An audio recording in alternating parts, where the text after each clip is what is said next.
Hi viewers, இந்த வீடியோவில் ஒரு வித்தியாசமான பதிவு தான் பார்க்க போகிறோம்.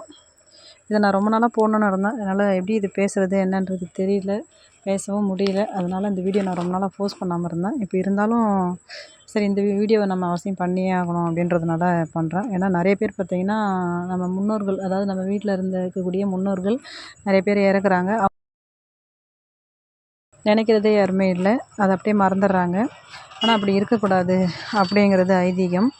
முன்னோர்களுக்கு வருஷத்துக்கு ஒரு முறை அவங்க இறந்த திதியில் திதி கொடுக்கணும்.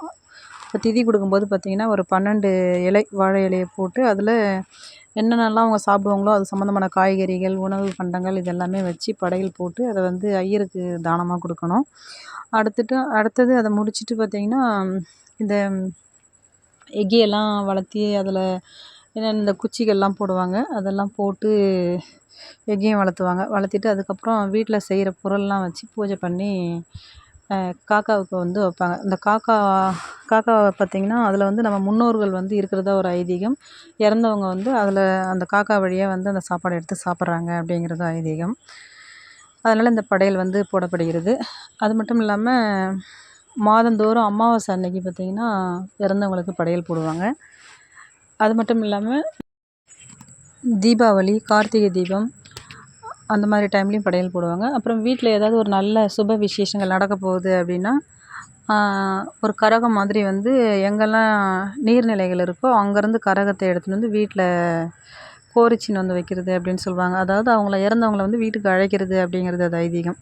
இதெல்லாம் பண்ணுவாங்க. இதெல்லாம் பண்ணும்போது பார்த்திங்கன்னா, நம்ம இருக்கிறவங்க, அதாவது அவங்களுடைய பிள்ளைங்க, அவங்க வீட்டில் இருக்கக்கூடிய அடுத்தடுத்த வாரிசுகள் நல்லா இருப்பாங்க, அவங்களுக்கு எந்த ஒரு பிரச்சனையும் இல்லாமல் இருப்பாங்க அப்படிங்கிறதுக்காகவும், இறந்தவங்க நம்ம கூடவே இருக்கிறாங்க அப்படிங்கிற ஒரு ஃபீல் வீட்டில் இருக்கிறவங்களுக்காகவும் ஏற்படுத்துறதுக்காகவும் பார்த்திங்கன்னா, இந்த மாதிரி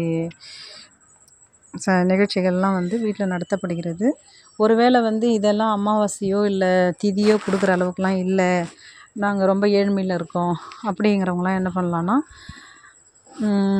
புரட்டாசி மாதத்தில் மகாலய அமாவாசை அப்படின்னு ஒரு அமாவாசை வரும். அந்த அமாவாசை அன்னைக்கு ஆற்றுல போயிட்டு அந்த திதியை கொடுக்கலாம்.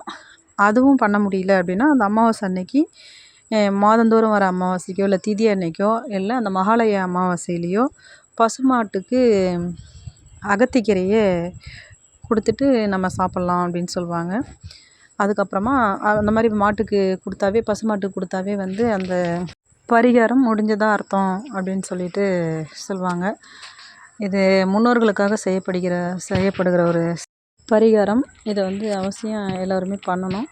அடுத்தது இந்த எக்கியம் வளர்த்தும்போது பார்த்திங்கன்னா, நம்ம 3ஆம் தலைமுறை, 5ஆம் தலைமுறை அவங்களுடைய பேரெல்லாம் கேட்பாங்க. அதெல்லாம் சொல்லும்போது நம்ம வீட்டில் இருக்கக்கூடிய சின்ன சின்ன குழந்தைங்களும் பார்த்திங்கன்னா இதெல்லாமே தெரிஞ்சுப்பாங்க. வெளியிலேருந்து நம்ம வீட்டுக்கு வந்திருக்கிறவங்களும் இது எல்லாமே தெரிஞ்சுப்பாங்க. அதனால் அவசியம் இதெல்லாம் பண்ணணும். தேங்க்யூ.